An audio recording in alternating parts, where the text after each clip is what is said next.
हम लोग चैप्टर जो है 9th स्टार्ट करेंगे, जो एनसीईआरटी का है, ये ऊंचाई और दूरी। ठीक है, जो त्रिकोणमितीय के अनुप्रयोग पर आधारित होता है और ये जो यूपी बोर्ड एग्जाम है उसमें एक क्वेश्चन आता है जो 6 नंबर का होता है। तो ये चैप्टर जो है काफ़ी परीक्षा के तहत जो है काफ़ी उपयोगी है, इसलिए आप लोग इसे अच्छे से पढ़ें। ठीक है, तो आ जाते हैं लोग इसके पहले प्रश्न को करते हैं, जो देखिए दिया हुआ है। तो आइए इसको स्टार्ट करते हैं हम लोग। तो दिया हुआ है कि सर्कस का एक कलाकार, यानी सर्कस दिखाने वाला एक कलाकार है, एक 20 मीटर लंबी डोरी पर चढ़ रहा है। यानी सर्कस का एक कलाकार है जो 20 मीटर लंबी डोरी पर चढ़ रहा है, जो अच्छी तरह से तनी हुई है। यानी अच्छी तरह से जो डोरी है वो तनी हुई, उसमें ढीला जो है डोरी नहीं है, और भूमि पर सीधे लगे खंभे के शिखर से बंधा हुआ है। यानी भूमि पर जो है एक सीधा खंभा खड़ा हुआ है। यानी मान लेते हैं कि ये भूमि हो गया और भूमि पर एक सीधा खंभा खड़ा कर देते हैं। ये भूमि हुआ और ये खंभा हुआ, यानी सीधे खड़ा हुआ है, 90 डिग्री कोण बनेगा यहाँ पे। अब कह रहा है कि यदि भूमि स्तर से एक के साथ डोर द्वारा बनाया गया कोण 30 डिग्री का, यानी कह रहा है कि जो भूमि का लेवल है, स्तर है, और जो डोरी बंधी हुई है उसके बीच जो बना हुआ कोण है वो 30 डिग्री का है। ठीक है, तो कह रहा है कि खंभे की ऊंचाई ज्ञात कीजिए। यानी पूछ रहा है कि जो खंभा है वो कितना ऊंचा है। तो मान लेते हैं ABC। ठीक है, लिखेंगे ये जो है डोरी की लंबाई है, डोरी की लंबाई। तो यहां लिखेंगे माना कि AB खंभा है, AB खंभा है, और AC जो है डोरी की लंबाई कितना है, 20 मीटर दिया हुआ है डोरी की लंबाई, यानी AC बराबर 20 मीटर है, तथा AC बराबर 20 मीटर लंबी डोरी है, और कोण ACB बराबर 30 डिग्री। ठीक है, अब देखिए इसे ज्ञात क्या करना है, AB ज्ञात करना है, खंभे की ऊंचाई। ठीक है, तो अब इसको हम लोग हल करते हैं। तो देखिए यहाँ पे जब हल करेंगे हम लोग तो त्रिकोणमितीय जो अनुपात होते हैं उन्हीं का हम लोग प्रयोग करेंगे। तो देखिए यहाँ पे जो ये भुजा है, जो खंभा जिसको हमने लिखा AB जो भुजा है ये लंब है, और जो BC भुजा जो है आधार है, और AC जो भुजा है वो कर्ण है। ठीक है, तो ये जो भुजा है AB जो है लंब है और AC क्या है, कर्ण है। तो लंब बटे में कर्ण बराबर होता है साइन थीटा। यानी लिखेंगे हम लोग कि समकोण त्रिभुज ABC में, अब देखिए यहाँ पे ये लंब है और ये कर्ण है, तो लंब बटे में कर्ण जो है होता है साइन थीटा बराबर, साइन थीटा बराबर होता है लंब बटे में कर्ण होता है, लंब बटे में कर्ण होता है। तो यहाँ पे देखिए साइन, और यहाँ पे जो थीटा है यानी एंगल है ये कितने डिग्री का है, 30 डिग्री का। तो साइन 30 डिग्री बराबर लंब, यहाँ पे लंब क्या है, AB है, और इसके बाद कर्ण है, तो कर्ण क्या है, AC है। अब यहाँ पे साइन 30 डिग्री का जो मान है 1/2 होता है, AB बटे में AC दिया है, AC जो है डोरी की लंबाई है जो 20 मीटर दिया हुआ है। अब इसका जो है तिर्यक गुणा कर लेंगे हम लोग, AB का गुणा 2 में करेंगे तो ये हो जाएगा 2AB, कितना हो जाएगा 2AB बराबर, ये 20 का जो गुणा है 1 में करेंगे तो 20 एकम 20 हो जाएगा। अब देखिए AB बराबर 20 बटे में 2 से कटा देंगे तो AB बराबर हो जाएगा 10 मीटर। यानी जो खंभे की जो ऊंचाई है AB वो कितना आया, 10 मीटर। यानी लिख सकते हैं अतः खंभे की ऊंचाई बराबर 10 मीटर। यही आंसर हुआ। तो ये पहला सवाल था। हम लोग आते हैं दूसरे प्रश्न को देखते हैं। देखिए इसमें क्या दिया हुआ है कि एक पेड़ है और आंधी आने की वजह से टूट जाता है और उसका जो टूटा हुआ भाग है वो भूमि को छूने लगता है, यानी जो पेड़ का जो शीर्ष है वो टूटने के बाद भूमि को छूने लगता है, अर्थात जो टूटा हुआ भाग है वो समकोण त्रिभुज के कर्ण का काम करता है। तो पूछ रहा है कि जो पेड़ था वो टूटने से पहले कितनी ऊंचा था। तो आइए इसको देखते हैं हम लोग और इसको हल करने का प्रयास करते हैं हम लोग। तो देखिए यहाँ पर दिया है कि आंधी आने से एक पेड़ टूट जाता है, यानी आंधी आया और एक पेड़ टूट गया और टूटा हुआ भाग इस तरह मुड़ जाता है कि पेड़ का शिखर जमीन को छूने लगता है। यानी करें कि आंधी आता है, एक पेड़ टूट जाता है और पेड़ का जो शिखर है वो जमीन को छूने लगता है। तो आइए सबसे पहले क्या है कि हम लोग भूमि, ठीक है, ये भूमि हो गया और भूमि के ऊपर हम लोग क्या करते हैं, एक पेड़ बना देते हैं। ये जो है पेड़ है, एक पेड़ खड़ा कर दिया हमने, ठीक।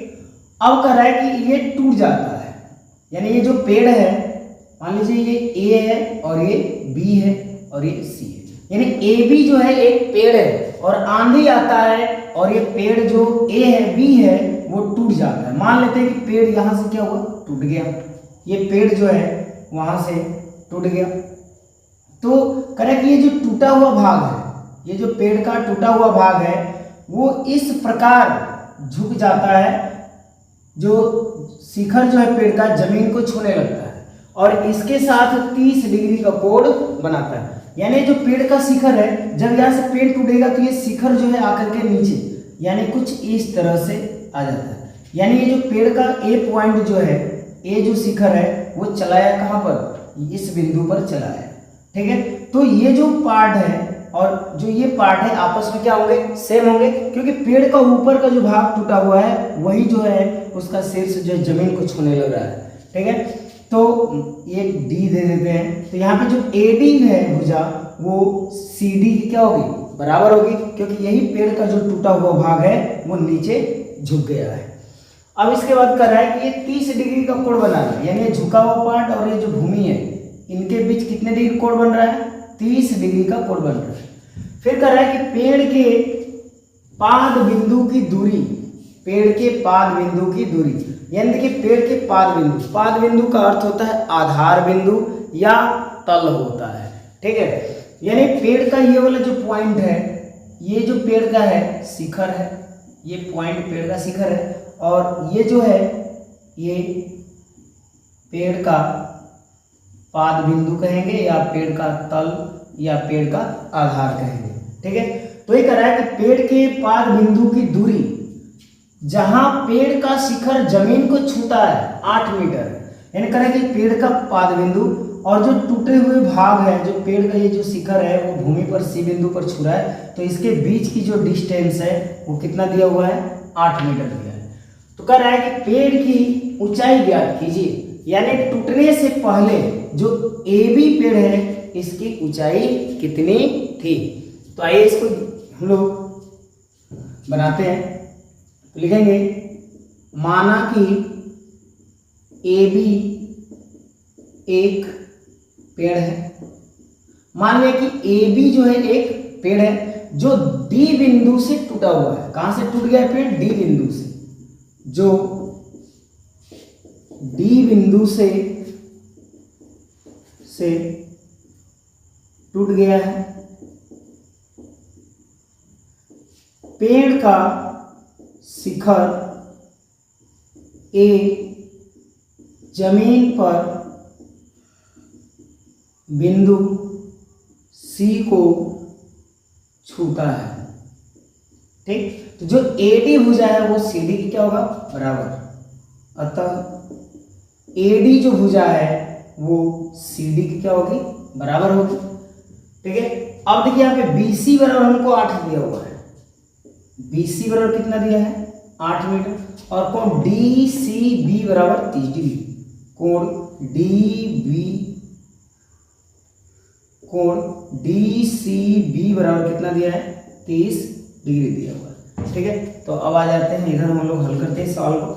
अब देखिए इसमें एक समकोण त्रिभुज बन रहा है डी बी सी। हम लोग समकोण त्रिभुज डी बी सी लेते हैं, ठीक तो यहाँ पे लिखेंगे समकोण त्रिभुज DBC में।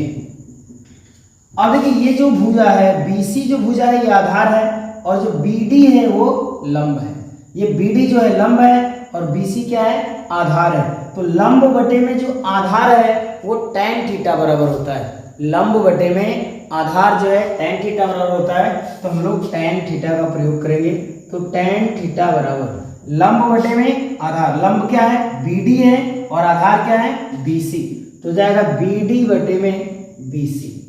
अब देखिए यहाँ पे tan, यहाँ पे थीटा दिया है यानी थीटा का अर्थ हुआ कि कोण कितने डिग्री का बन रहा है, तो यहाँ पे कोण 30 डिग्री का बन रहा है, तो tan 30 डिग्री बराबर BD बट्टे में BC है। तो देखिए BC का जो मान है कितना है 8 मीटर है। अब यहाँ पे tan 30 डिग्री का जो मान है 1/√3 होता है बराबर BD बटे में 8। अब देखिए यहाँ पे BD में √3 का गुणा करेंगे तो हो जाएगा √3 BD बराबर 8 एकम 8, यानी यहाँ पे तिर्यक गुणा किया गया है। √3 का BD में गुणा करेंगे तो √3 BD हो जाएगा और 8 एकम 8 हो जाएगा। अब यहाँ पे BD बराबर निकालेंगे तो BD बराबर 8 और ये चला जाएगा इधर बटे में, तो इतना मीटर आ जाएगा। यानी जो BD का जो मान है वो आ गया कितना 8 बटे में √3 आ गया। अब इसके बाद पुनः समकोण त्रिभुज लेते हैं हम लोग, पुनः समकोण त्रिभुज DBC में हम लोग पुनः उसी त्रिभुज समकोण त्रिभुज को लेते हैं DBC में। अब देखिए ये जो भुजा है आधार है और ये जो भुजा है कांड है। ये वाली जो BC भुजा है आधार है और CD जो भुजा है वो कांड है। तो आधार बटे में कर्ण, आधार बटे में कर्ण cos थीटा बराबर होता है, तो लेंगे हम लोग cos थीटा बराबर आधार बटे में कर्ण। तो आधार क्या है BC है और कर्ण क्या है DC है या CD कर सकते हैं, ठीक है। अब देखिए cos, यहाँ पे थीटा जो है कोण है कितने डिग्री का 30 डिग्री का, तो हो जाएगा cos 30 डिग्री बराबर BC। तो BC का मान देखिए यहाँ पे दिया हुआ कितना 8 मीटर है, तो हो जाएगा 8 बटे में CD दिया हुआ है तो CD लिखेंगे, ठीक है। cos 30 डिग्री कितना दिया है, cos 30 डिग्री का जो मान होता है वो होता है √3 बटे में 2। कितना होता है √3 बटे में 2 बराबर 8 बटे में CD। अब देखिए यहाँ पे जो है हम लोग तिर्यक गुणा करेंगे, ठीक है। तिर्यक गुणा किया जाएगा तो यहाँ पे CD का गुणा √3 में करेंगे तो √3 CD बराबर इसका गुणा इसमें कर देंगे तो 8 दूनी के हो जाएगा 16 हो जाएगा, या CD बराबर 16 और ये बटे में चला जाएगा √3 मीटर। तो यहाँ पे जो CD है, जो CD है वो किसके बराबर है AD के बराबर है, यानी जो CD भुजा है वो AD के बराबर है। तो यहाँ पे लिखेंगे AD बराबर CD बराबर 16 बटे में √3 मीटर, ठीक है। अब यहाँ पे पेड़ की कुल ऊंचाई निकालेंगे हम लोग, पेड़ की कुल ऊंचाई। तो पेड़ की कुल ऊंचाई, पेड़ की देखिए कुल ऊंचाई कितना है AB है, क्या है AB है, तो कुल ऊंचाई AB बराबर अब देखिए जो AB है अब इसको हम निकालेंगे तो लिखेंगे AD प्लस DB, यानी दोनों पार्ट को यदि हम जोड़ देंगे तो वो पेड़ की कुल ऊंचाई हो जाएगा। तो लिखेंगे AB पेड़ की ऊंचाई है तो पेड़ की कुल ऊंचाई बराबर AD प्लस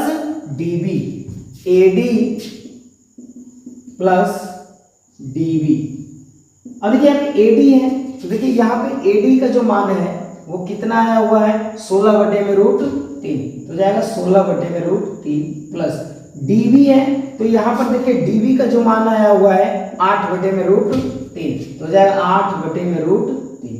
अब देखिए √3 और √3 का एलसीएम जो है √3 हो जाएगा, और जब इसका हर बराबर होता है यानी सेम होता है तो अंश को यहाँ पे प्लस है तो जोड़ लिया जाएगा, 16 में 8 जोड़ देंगे 24 हो जाएगा, ठीक है। अब ये जो 24 है तो 24 √3 और √3 से ऊपर भी गुणा और नीचे भी गुणा, यहाँ पे हर का परिमेयकरण करना है, हर का परिमेयकरण यानी जो हर है 24/√3 है, तो ये 24 जो है, जो अंश है ये परिमेय संख्या है, और जो √3 है ये अपरिमेय संख्या है। तो इसको परिमेय संख्या बनाया देते हैं हम लोग हर को। तो √3 से अंश में भी गुणा और हर में भी गुणा कर देंगे। तो 24 में √3 को गुणा करेंगे तो 24√3 बटे √3 में √3 का गुणा करते तो कितना होता है? 3 होता है। 3 से काट देंगे इसको, 3/24 हो जाएगा। तो 8√3 मीटर, यानी पेड़ की कुल ऊंचाई कितना हो गया? 8√3 मीटर। तो इसका स्क्रीनशॉट ले लीजिए आप लोग। अब हम लोग तीसरे सवाल को देखते हैं। देखिए इसमें तीसरा जो सवाल है वो क्या दिया हुआ है, करें कि एक ठेकेदार बच्चों को खेलने के लिए एक पार्क में 2 फिसलन पट्टी लगाना चाहती है। यानी एक ठेकेदार है, बच्चों को खेलने के लिए एक पार्क में 2 फिसलन पट्टी लगाना चाहती है। अब देखिए दोनों फिसलन पट्टी किस प्रकार के हैं, देखकर है 5 वर्ष से कम उम्र के बच्चों के लिए एक जो फिसलन पट्टी लगाना है 5 वर्ष से कम उम्र के बच्चों के लिए लगाना है, तथा दूसरी जो फिसलन पट्टी है वो 5 वर्ष से अधिक उम्र के बच्चों के लिए लगाना है। करें कि वह एक ऐसी फिसलन पट्टी लगाना चाहती है जिसका शिखर 1.5 मीटर की ऊंचाई पर हो। यानी कहा यही जा रहा है कि जो ठेकेदार है वो एक ऐसी फिसलन पट्टी लगाना चाहता है, यानी ये भूमि हुआ, और इस भूमि से जो हाइट है फिसलन पट्टी की वो कितना है? 1.5 मीटर। कितना है? 1.5 मीटर है। यानी जो भूमि से फिसलन पट्टी के शिखर का जो हाइट है, ऊंचाई है 1.5 मीटर है। इसका तरह की भूमि के साथ 30 डिग्री के कोण पर झुका हुआ, यानी जो फिसलन पट्टी है वो भूमि के साथ जो है 30 डिग्री के कोण पर झुका हुआ है। तो ये जो है फिसलन पट्टी होगा, ये जो फिसलन पट्टी है, यानी ये वाला जो पार्ट है वो क्या है? फिसलन पट्टी है। और कह रहे हैं कि जो फिसलन पट्टी है और जो भूमि है उसके साथ जो है 30 डिग्री का कोण बन रहा है। तो इसमें पूछ रहा है कि ये फिसलन पट्टी कितनी लंबी होगी। तो इसे हम मान लेते हैं ABC। ये जो है 5 वर्ष से कम उम्र के बच्चों के लिए, यानी ये जो फिसलन पट्टी लगाई जा गई है ये 5 वर्ष से कम उम्र के बच्चों के लिए। इस फिसलन पट्टी की जो जमीन से जो सीधी ऊंचाई है 1.5 मीटर है, और ये फिसलन पट्टी की लंबाई जो AC है इसी को हमें ज्ञात करना है। और फिसलन पट्टी और भूमि के साथ जो है 30 डिग्री का कोण बन रहा है। तो अब देखिए हमें फिसलन पट्टी की लंबाई ज्ञात करना है। तो ये है लंब और ये है कर्ण, यानी AB जो भुजा है लंब होगा और जो AC भुजा है ये कर्ण होगा। तो लंब बटे में जो कर्ण है वो sin थीटा बराबर होता है, यानी त्रिकोणमितीय अनुपात sin थीटा बराबर होता है लंब बटे में कर्ण। तो यहाँ पे हम लोग sin थीटा का प्रयोग करेंगे, ठीक है। तो यहाँ पर लिखेंगे समकोण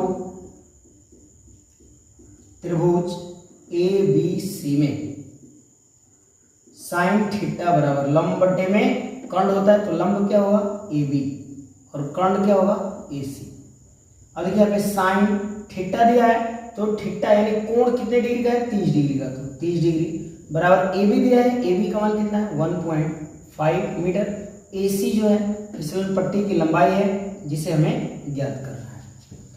अब देखिए यहाँ पे जो sin 30 दिया हुआ है, तो sin 30 डिग्री का जो मान होता है 1/2 बराबर जो 1.5 बटे में AC। ठीक, अब इसका हम लोग तिर्यक गुणा करेंगे, तो AC का गुणा 1 में करेंगे तो हो जाएगा AC, और 1.5 में 2 का गुणा करेंगे तो हो जाएगा 3। 1.5 में 2 का गुणा करेंगे तो कितना हो जाएगा? 3। यानी 5 वर्ष से कम उम्र के बच्चों को जो फिसलन पट्टी लगाई जानी है उसकी लंबाई कितना है? 3 मीटर है। यानी जो 5 वर्ष से कम उम्र के बच्चों के लिए जो ठेकेदार फिसलन पट्टी लगाना चाहता है उस फिसलन पट्टी की लंबाई कितनी है? 3 मीटर है। ठीक है, अब आगे बढ़ते हैं।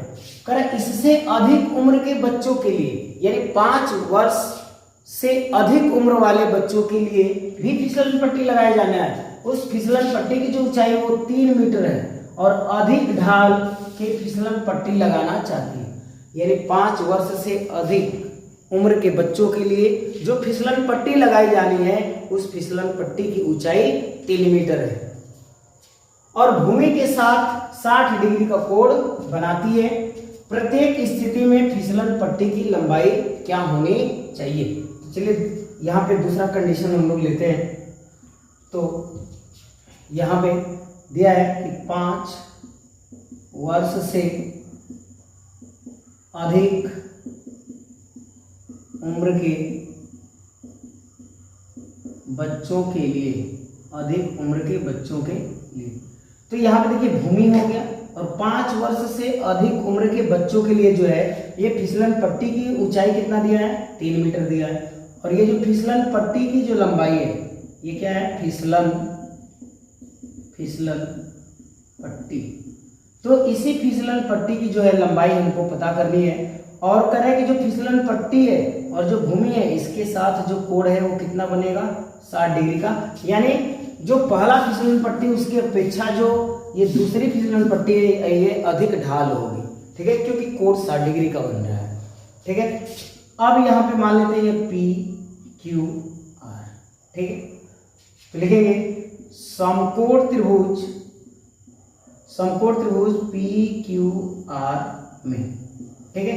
अब देखिए ये जो भुजा है ये लंब है और जो PR भुजा है ये कर्ण है। तो लंब बटे में जो कर्ण है वो होता है साइन थीटा बराबर, तो लिखेंगे साइन थीटा, तो थीटा यानी कोण का मान कितना है? 60 डिग्री बराबर लंब यानी लंब क्या है? PQ बराबर कितना है? 3, ठीक है, बटे में PR, ठीक है। अब यहाँ पे साइन 60 डिग्री का मान होता है √3 बटे में 2। अब यहाँ PQ है, PQ का जो मान है वो कितना है?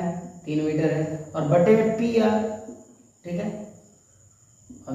इसके बाद यहाँ पे इसका तिर्यक जो है हम लोग गुणा कर देते हैं, तो PR में √3 का गुणा करेंगे तो हो जाएगा √3 PR बराबर। अब देखिए यहाँ पे 3 में 2 का गुणा कर देंगे तो 3 दूनी 6 हो जाएगा, कितना हो जाएगा? 6 हो जाएगा। अब यहाँ से हम लोग निकाल लेंगे PR बराबर, तो 6 बटे में √3 या PR बराबर, तो इसके हर का परिमेयकरण कर देते हैं, तो 6 बटे में √3 गुणे √3 गुणे जो है √3, तो PR बराबर 6 √3 हो जाएगा। अब देखिए √3 में √3 का गुणा करेंगे, √3 में √3 का गुणा करेंगे यानी √3 गुणे √3, तो ये हो जाएगा दोनों रूट के लिए 1 रूट हो जाएगा 3 × 3। अब देखिए यहाँ पे वर्गमूल निकाला जाएगा तो 2 के लिए पेयर बनाएंगे 2 का, तो ये डबल 3 के लिए 1 3 बाहर आएगा, तो √3 में √3 का गुणा करेंगे हम लोग तो 3 आता है, ठीक है। अब देखिए यहाँ से 3 दूनी कितना जाएगा? 6 हो जाएगा, तो PR बराबर कितना जाएगा? 2√3 मीटर। यानी जो 5 वर्ष से अधिक उम्र के बच्चों के लिए जो फिसलन पट्टी लगाई जानी है उसकी लंबाई है 2√3 मीटर। तो ये था आपका तीसरा सवाल। चौथे सवाल को सॉल्व करते हैं, तो आइए चौथे सवाल को सॉल्व करें हम लोग। तो यहाँ पे चौथे नंबर जो सवाल है ये हमें बता रहा है क्या क्या इंफॉर्मेशन दिया है, इसके आधार पे हम लोग चित्र बनाएंगे और चित्र बनाने के बाद सवाल को सॉल्व करेंगे। तो इस प्रकार के सवालों को बनाने के लिए चित्र बनाना जरूरी है, बिना चित्र बनाए सवाल को बनाना संभव नहीं है, ठीक है। तो आइए बनाते हैं हम लोग। भूमि के एक बिंदु से, तो देखिए सबसे पहले हम लोग क्या करते हैं कि भूमि बनाते हैं, ठीक है। ये क्या हो गया? भूमि, ठीक है। कह रहा है कि भूमि के एक बिंदु से जो मीनार के पाद बिंदु से 30 मीटर की दूरी पर है, यानी एक मीनार है, ये जो भाग है ये मीनार है, और देखिए मीनार का ये जो ऊपर वाला पॉइंट है ये शिखर कहलाएगा, ठीक है, और ये जो नीचे वाला जो पॉइंट है ये पाद बिंदु कहलाएगा। क्या कहलाएगा? पाद बिंदु। तो यहाँ पे कह रहा है कि जो भूमि के एक बिंदु से जो मीनार के पाद बिंदु से 30 मीटर की दूरी पर है, यानी मीनार के पाद बिंदु अर्थात आधार से 30 मीटर की दूरी पर एक बिंदु है, यानी यहाँ पर मान लेते हैं एक पॉइंट है और इस मीनार के आधार से और इस पॉइंट के बीच जो है डिस्टेंस कितना है? 30 मीटर का है, इसके बाद कह रहा है कि मीनार के शिखर का उन्नयन कोण 30 डिग्री है। मीनार के शिखर का उन्नयन कोण 30 डिग्री है। तो देखिए मीनार का शिखर ये है, तो इसका उन्नयन कोण कितना बन रहा है? 30 डिग्री का बन रहा है। कह रहा है कि मीनार की ऊंचाई ज्ञात कीजिए। तो मीनार की जो ऊंचाई है, यानी ये वाली जो लाइन है, यही जो है मीनार की क्या है? ऊंचाई है। और इसी की माप बताना है कि जो मीनार है उसकी ऊंचाई कितनी है। तो मान लेते हैं ए, बी और ये सी, ठीक है। लिखेंगे यहाँ पे, माना कि ए बी मीनार है तथा बी सी बराबर 30 मीटर, कोण ए सी बी बराबर 30 डिग्री। अब यहाँ पे हम लोग लेंगे समकोण त्रिभुज ए बी सी में, ठीक। यह लिखेंगे समकोण त्रिभुज ए बी सी में, ठीक है। ए बी सी में लेते हैं हम लोग। तो देखिए जो समकोण त्रिभुज ए बी सी बन रहा है, तो हमें क्या निकालना है? इस मीनार की ऊंचाई। तो मीनार की ऊंचाई क्या है? ए बी है, और बी सी जो है आधार है। तो ये लंब बटे में आधार, लंब बटे में आधार, ये tan थीटा बराबर होता है। लिखेंगे tan थीटा बराबर लंब बटे में आधार, लंब बटे में आधार। तो यहाँ पे लंब क्या है? ए बी है, ठीक है, ए बी है, और आधार क्या है? बी सी है, बी सी लिखेंगे। अब यहाँ पे tan, अब देखिए थीटा जो है कोण को प्रदर्शित कर रहा है, उन्नयन कोण को। तो कितने डिग्री कोण बन रहा है? 30 डिग्री का। तो हो जाएगा tan 30 डिग्री बराबर ए बी, ये ए बी भुजा, ठीक है, और बटे में जो दिया है बी सी। तो देखिए बी सी जो भुजा है वो कितना है? 30 है, 30 लिखेंगे। अब यहाँ पे tan 30 डिग्री है, तो tan 30 डिग्री का जो मान है 1/√3 होता है। तो 1/√3 बराबर ए बी बटे में 30, ठीक है। अब यहाँ पे तिर्यक गुणा कर देंगे, तो ए बी का गुणा जो है √3 में करेंगे, तो हो जाएगा √3 ए बी बराबर 30 का गुणा 1 में करेंगे, 30 का गुणा 1 में करेंगे तो 30 से कम 30 हो जाएगा, ठीक। अब इसके बाद ए बी बराबर 30 और ये बटा में जाएगा √3। अब यहाँ पे जो है हर को हम परिमेय बना देते हैं, तो परिमेय बनाने के लिए √3 से जो है अंश में भी गुणा करेंगे और हर में भी गुणा करेंगे। तो ए बी बराबर 30 बटे में √3 गुणे √3 बटे में √3। तो ए बी बराबर 30 में √3 का गुणा करेंगे तो 30 √3 हो जाएगा। √3 में √3 का गुणा करेंगे तो कितना होगा? 3 हो जाएगा, ठीक है।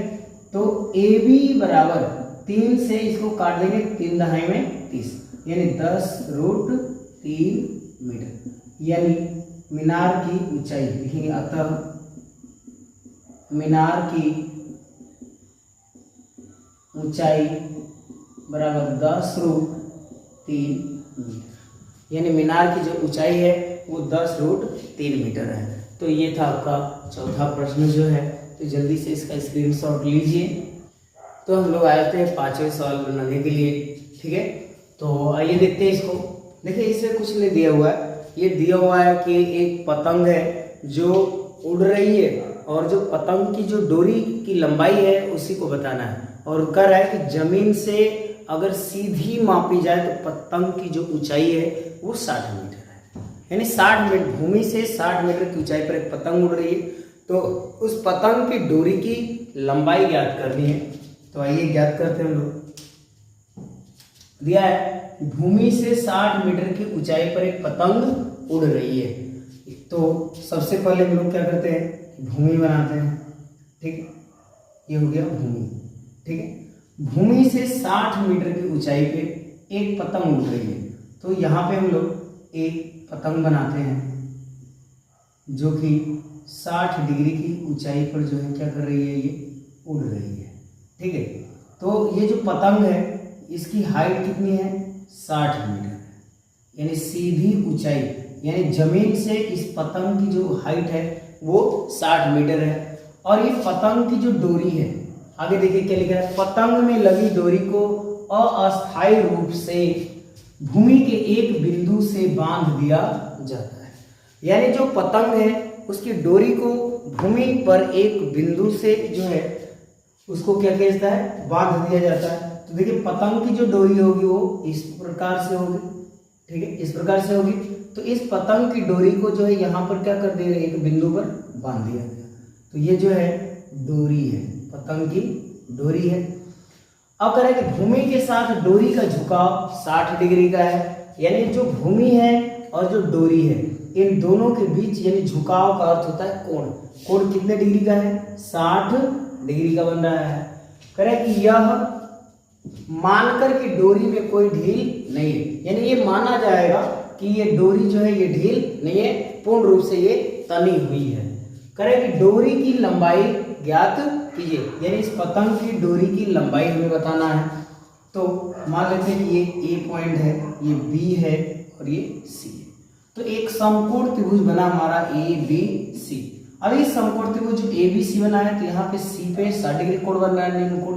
तो इसके सामने वाली जो भुजा है ए बी ये लंब होगा और ये जो ए सी भुजा है ये कर्ण होगा, क्योंकि समकोण त्रिभुज की सबसे बड़ी भुजा है डोरी जो ए सी है। तो यहाँ पे हम लोग लिखेंगे माना कि ए बी बराबर 60 मीटर की ऊंचाई पर पतंग उड़ रही है और जो AC है पतंग की डोरी की लंबाई है, AC पतंग की डोरी की लंबाई है। इसके बाद कोण ACB, कोण ACB बराबर कितना दिया है, 60 डिग्री। तो आइए हम लोग समकोण त्रिभुज लेते हैं। तो समकोण त्रिभुज ABC में, देखिए समकोण त्रिभुज ABC में तो ये लंब हो जाएगा और ये कर्ण हो जाएगा। तो लंब बटे में कर्ण जो है साइन थीटा बराबर होता है, लिखेंगे साइन थीटा बराबर लंब बटे में कर्ण। तो क्या होता है, लंब बटे में कर्ण। अब देखिए यहाँ पे जो है लंब क्या है, 60 है, यानी जो लंब है वो AB है। तो यहाँ पे जो AB है ये लंब है तो हो जाएगा AB बटे में कर्ण है, तो कर्ण क्या है, AC हो जाएगा। अब देखिए यहाँ पे साइन थीटा जो दिया है तो थीटा जो है कोण को प्रदर्शित कर रहा है, यानी जो डोरी और भूमि के साथ जो झुकाव है उसको प्रदर्शित कर रहा है। तो थीटा बराबर कितना है, 60 डिग्री है, बराबर AB दिया है। तो जो AB है वो पतंग की ऊंचाई है, 60 दिया हुआ है। इसके बाद AC जो है वो डोरी की लंबाई है। अब यहाँ पे साइन 60 डिग्री का जो मान होता है वो होता है 1/2। जो साइन, अब यहाँ पे साइन 60 डिग्री जो मान होता है वो होता है √3/2 बराबर ये 60/AC। अब देखिए यहाँ पे जो है तिर्यक गुणा करेंगे, √3 का AC में गुणा करेंगे तो हो जाएगा √3AC बराबर ये जो 60 है 60 का गुणा 2 में करेंगे तो 60 दूनी के 120 हो जाएगा, या AC बराबर 120 और ये बटा में चला जाएगा √3 हो जाएगा। अब इसके हर का जो है हम परिमेयकरण करेंगे तो AC बराबर 120 बटे में √3 गुणे √3 बटे में √3। तो AC बराबर 120 में √3 का गुणा करेंगे तो हो जाएगा 120 √3 बटे में। अब यहाँ पे √3 में √3 का गुणा किया जाएगा तो आएगा 3, कितना आएगा, 3 आएगा। अब देखिए यहाँ पे AC बराबर 3 से काट दीजिए, 3 चौके 12 और ये 0 तो हो जाएगा 40 √3 मीटर, यानी तो लिखेंगे अतः पतंग की डोरी की लंबाई बराबर 40 √3 मीटर। तो ये था पतंग की डोरी की लंबाई। तो ये था आपका 5वां सवाल।